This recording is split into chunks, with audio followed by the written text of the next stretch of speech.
The episode opens with a car driving deep into a secluded forest. When the driver pulls over and pops the trunk, we see the terrified faces of two young girls trapped inside. The next day at the precinct, Morgan runs into a distraught woman in the bathroom, Mia Ashford. Through tears, Mia reveals that her estranged husband, Wendell, never dropped off their daughters, Paige and Ellie, the night before. She hasn't been able to reach him, and fear is starting to take over. During questioning, we learn that Mia and Wendell split last year after he became obsessed with saving the world. Even Wendell's own father wasn't supportive. Further digging uncovers that Wendell recently purchased a cabin in Upland, supposedly to relocate his family. On top of that, detectives find he had applied for passports for both daughters, and according to Child Protective Services, he had been reported as unstable and potentially dangerous to the children. Morgan and Karadec head to Wendell's home. Right away, Morgan notices something important, a teddy bear she remembers seeing in Ellie's photos. She points out that a child would never willingly abandon a comfort toy like that, unless she had no choice.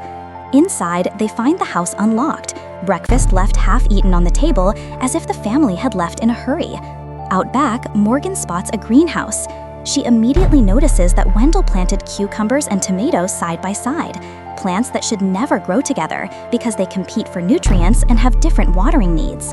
Pulling one up, she realizes they haven't even taken root, meaning Wendell planted them only a few days earlier. She theorizes the plants were used to cover something up. As they dig, Karadec's shovel strikes something solid. When they uncover it, they find a body buried beneath the soil.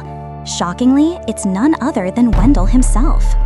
Welcome to Sandy's Timeline. Today, we're breaking down High Potential Episode 4. As always, don't forget to subscribe. Let's dive in. The LAPD secures the crime scene, and it's quickly confirmed that Wendell was killed by a blow to the back of the head with a shovel. There's no trace of the missing girls, but Karadec points out that since there's no disturbed soil anywhere else, the perpetrator must have taken them alive. Soon after, Oz comes in with a lead. The owner of a local coffee shop reported seeing Wendell arguing with a woman in her 30s with long red hair and glasses. With no solid direction, Morgan and Karadec head to Mia's father, John Ashford's home, to deliver the devastating news about Wendell. While there, Morgan excuses herself, supposedly to use the bathroom, but really to do a little digging. She strikes up a conversation with one of the house staff, who tells her that, contrary to what people are saying, Wendell was actually a caring father. She also recalls seeing Wendell sneaking out of John Ashford's office one day after he came to pick one of the girls' homework they had left behind. Back at the precinct, Morgan reviews Wendell's CPS report and notices glaring inconsistencies. The report claimed Wendell only fed his daughters junk food, but at his greenhouse, he was growing fresh produce. It also claimed he provided an insufficient educational environment, yet his home was filled with books and learning materials for the girls. Digging deeper, the detectives trace the caseworker who filed these reports, and to their shock, she matches the exact description Oz got from the coffee shop owner, the woman with long red hair and glasses who was last seen arguing with Wendell. The team tracks down Sarah, the CPS worker who filed the damning report against Wendell, and begin pressing her for answers. At first, she's defensive, but Morgan quickly notices clues that tell a different story. Piled up overdue bills on the table, cheap dish soap on the counter, Sarah is clearly strapped for cash. Yet, Morgan points out the inconsistencies. Sarah recently took a trip to Kauai, something she shouldn't be able to afford. Sarah is stunned until Morgan reveals how she knows.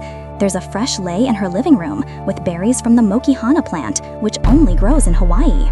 On top of that, Morgan spots that Sarah is wearing slippers from a 5-star resort, complete with the Ashford Luxury Hotel's A logo.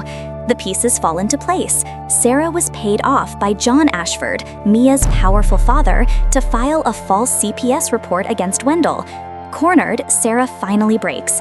She admits that Ashford leveraged her struggling position, threatening her job if she didn't comply. She also reveals that her meeting with Wendell at the coffee shop wasn't casual.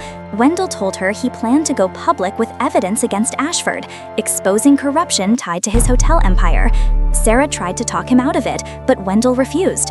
Panicked, she reported Wendell's plan back to Ashford. With this revelation, John Ashford becomes the prime suspect, a man with motive, power, and now the possibility of murder hanging over him. The detectives move quickly and place John Ashford under arrest. But almost immediately, his right-hand man, Curtis, his chauffeur, steps in to shield him, claiming he was with Ashford at one of his San Diego properties and that they returned around 10 p.m. Karadec presses him hard for details, specifically the make and model of the car they supposedly used. Under pressure, Curtis slips up, and it becomes clear he wasn't actually with Ashford that night. Meanwhile, Morgan focuses on another angle. She recalls what the house staff told her earlier, how Wendell had once been caught sneaking out of Ashford's office.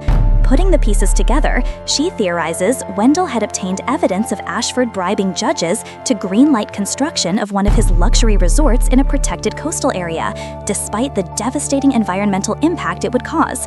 That evidence alone would have given Wendell the perfect leverage, and Ashford a powerful motive to silence him. To seal the theory, investigators pull Ashford's phone records. Among them, they uncover a text made to a prepaid burner phone traced to a gas station, calls placed the same night Wendell was killed, where Ashford urgently arranged to meet with someone. The investigation takes another turn when Ashford's burner phone leads them to a man named Eddie Malone, who admits he was paid off by Ashford. But when Eddie arrived at Wendell's home, he says he saw Mia already arguing with her husband, so he left. Soon after, detectives uncover that Mia withdrew $100,000, making her a prime suspect. While Karadec and Selena lean toward her guilt, Morgan remains convinced that Mia is innocent, sparking tension within the team. Later at home, Morgan has a breakthrough. She remembers the Ming vases displayed in the Ashford home and tracks Mia to a Chinese antique shop. There, she confronts her. The Ming vases in her parents' house are fakes. Mia had secretly replaced the real ones. It turns out Mia was gathering money to pay a ransom demand for her daughters. With Morgan's reassurance, Mia finally agrees to trust her and Karadec with the truth. A sting operation is set up, but the kidnapper manages to escape, torching his getaway car and leaving behind no sign of the girls. Still, Morgan examines the abandoned vehicle and makes a critical deduction.